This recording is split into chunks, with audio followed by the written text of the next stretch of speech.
कहानी की शुरुआत में हम एक गाड़ी को जंगल की तरफ जाते हुए देखते हैं। इस गाड़ी में 3 लोग होते हैं, क्रिस, डेनियल और एलिसा। ये तीनों जंगल में हाइकिंग के लिए जा रहे होते हैं।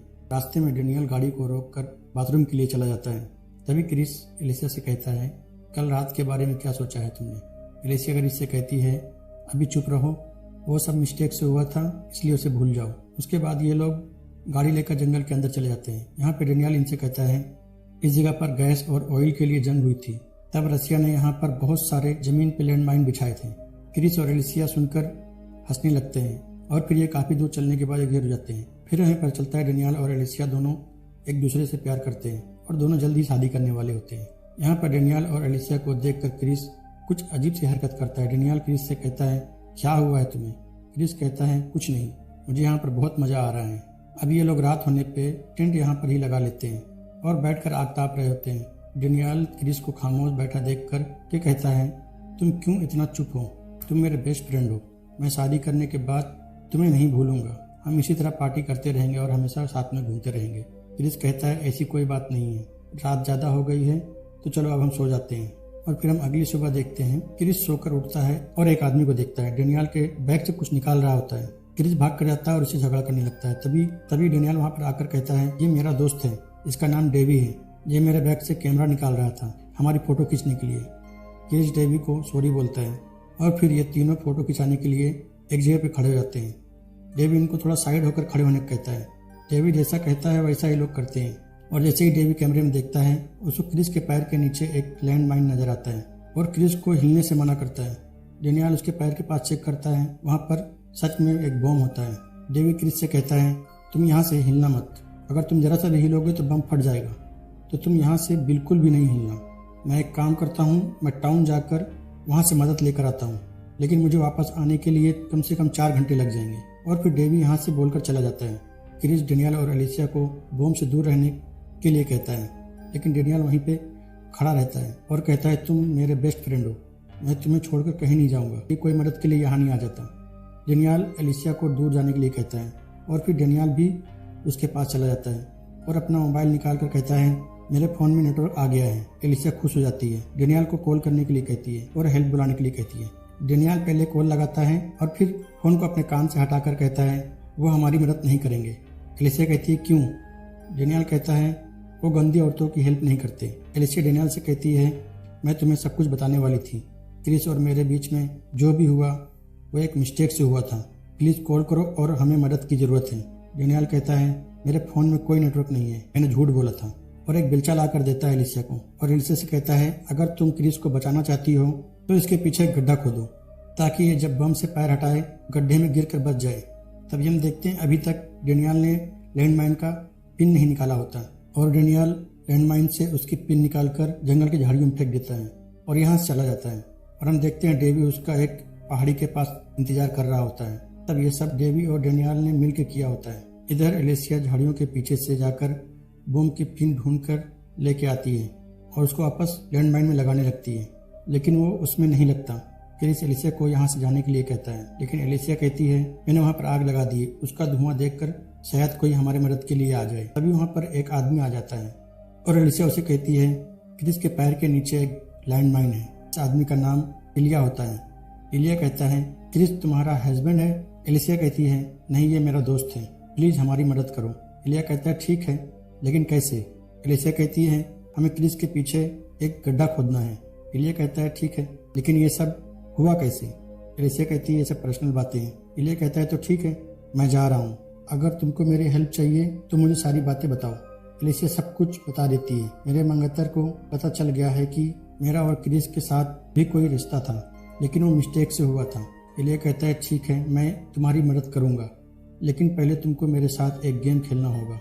और एलिया एक कपड़े को दूर फेंक देता है और एलिसिया से कहता है, जाओ अपने मुंह से मेरे पास उठा कर लाओ। एलिसिया मना करती है, लेकिन एलिया कहता है, मेरे पास रेडियो है, मैं तुम्हें रेडियो दूंगा जिसमें सिग्नल भी है, यहाँ पर मदद के लिए किसी को भी बुला सकती हूँ। एलिसिया डोगी की तरह जाकर कपड़े को लेकर आती है और एलिया को देती है। एलिया उसको अपना रेडियो दे देता है।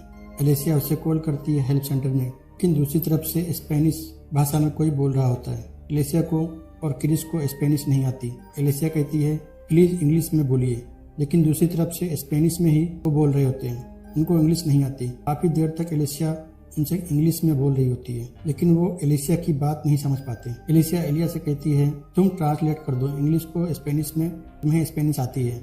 एलिया कहता है हाँ मैं ट्रांसलेट कर दूंगा, लेकिन तुमको इसके लिए एक गेम खेलना होगा। एलिसिया कहती है कैसा गेम? एलिया कहता है तुम्हें अपनी टी शर्ट उतारनी होगी। एलिसिया एलिया का रेडियो उस पर फेंक कर गड्ढा खोदने चली जाती है। एलिया कहता है तुम इस तरह से क्रिस को नहीं बचा सकती हो, तुम मेरी बात मान लो और मैं तुम्हारी बात मान लूंगा। एलिसिया कहती है ठीक है, तुम पहले ट्रांसलेट करो फिर मैं अपनी टी शर्ट उतारूंगी। एलिया ट्रांसलेट करके रेडियो बोलता है हमें हेल्प चाहिए। उधर से कोई स्पेनिश में बोलता है और एलिया अब एलिसिया से कहता है वो लोग मदद के लिए आ रहे हैं, अब तुम अपनी टी शर्ट उतारो। एलिसिया अपनी टी शर्ट उतार देती है। क्रिस एलिया को यहाँ से जाने के लिए कहता है। एलिया जाने लगता है, तभी उसके रेडियो पे आवाज आती है। एलिया वापस आकर कहता है वो लोग कह रहे हैं रेडियो वहीं पे रखना, हम तुमसे संपर्क करते रहेंगे। एलिया कहता है अब मैं यहाँ से नहीं जा सकता हूँ, तो अब हम फिर से एक गेम खेलेंगे। एलिसिया कहती है अब कोई गेम नहीं होगा। एलिया अपनी बंदूक एलिसिया की तरफ करे कहता है अपने कपड़े उतारो। क्रिस एलिसिया को भागने के लिए कहता है। एलिसिया वहां से भागने लगती है। एलिया अपनी बंदूक क्रिस के पास फेंक कर एलिसिया को पकड़कर लेकर आता है। क्रिस एलिया की बंदूक उठाकर कहता है एलिसिया को छोड़ दो, नहीं तो मैं तुम्हें गोली मार दूंगा।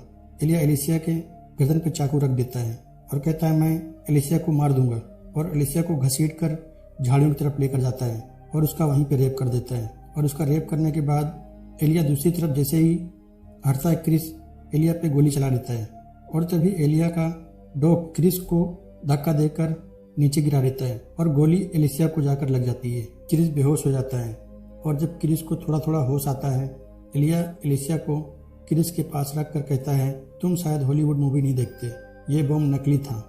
क्योंकि जब क्रिस नीचे गिरा तो उसका पैर लैंडमाइन से हट गया था, लेकिन बम नहीं फटा, और एलिया यहाँ से चला जाता है। और फिर कुछ महीनों बाद क्रिस एक घर के पास जाकर कहता है मैं एक टूरिस्ट हूँ और मैं रास्ता भूल गया हूँ, मेरे पास कोई मैप भी नहीं है, तो आप यहाँ के बारे में मुझे कुछ बता सकते हो। तभी हम देखते हैं इसी घर के गार्डन में एलिया काम कर रहा होता है, मतलब कि ये घर एलिया का होता है। और फिर एलिया की बेटी कहती है मेरे पास प्रिंटर है, मैं तुम्हें मैप का प्रिंट करके दे सकती हूँ, तुम घर के अंदर आ जाओ। क्रिस घर के अंदर चला जाता है। लिका उसको मैप का प्रिंट करके देती है और क्रिस को अपने साथ खाना खाने के लिए कहती है। क्रिस खाना खाने के लिए बैठ जाता है, तभी वहाँ पर एलिया आ जाता है। एलिया क्रिस को देखकर बहुत घबरा जाता है और क्रिस को यहाँ से बाहर जाने के लिए कहता है। क्रिस उससे कहता है पहले मैं खाना खा लूँ फिर चला जाऊँगा, लेकिन एलिया नहीं मानता और उसको यहाँ से बाहर ले जाकर छोड़ देता है और कहता है हम 1 घंटे बाद किसी दूसरी जगह मिलेंगे। क्रिस उसकी बात मान लेता है और चला जाता है यहाँ से, लेकिन एलिया क्रिस के पीछे अपने डॉग को छोड़ देता है और अपने घर वापस आ जाता है। लेकिन थोड़ी देर बाद क्रिस डॉग को मारकर फिर से उसके घर में घुस जाता है। एलिया क्रिस को देखकर अपनी बंदूक लेकर आता है, लेकिन क्रिस उसके दोनों पैरों में गोली मार देता है। और एलिया ने एलिसिया के साथ जैसे जैसे गेम खेला था वैसे ही उसकी बेटी के साथ क्रिस भी गेम खेलता है। एलिया क्रिस से माफ़ी मांगता है और एलिया की पत्नी भी क्रिस से माफ़ी मांगती है, लेकिन क्रिस बहुत गुस्से में होता है और गन से सारी गोलियां निकालकर सिर्फ एक गोली उसमें रखता है और 3 तक गिनने के लिए कहता है। अगर 3 गिनने तक लिका ने कपड़े नहीं उतारे तो क्रिस उस पर गोली चला देगा। लिका कपड़े उतारने में देरी करने लगती है। क्रिस डराने के लिए उसके सर पे फायर करता है और पहली बार में ही लिका के सिर में गोली लग जाती है और लिका वहीं पे मर जाती है। क्रिस लिका को मारने के बाद अफसोस करता है और वहीं पे बैठ जाता है, क्योंकि क्रिस बदला लेने के लिए किसी मासूम की जान ले ली है। और मूवी यहीं पे ख़त्म हो जाती है। अगर ये वीडियो आपको अच्छी लगी तो वीडियो को लाइक कीजिए और चैनल को सब्सक्राइब कीजिए। Thank you.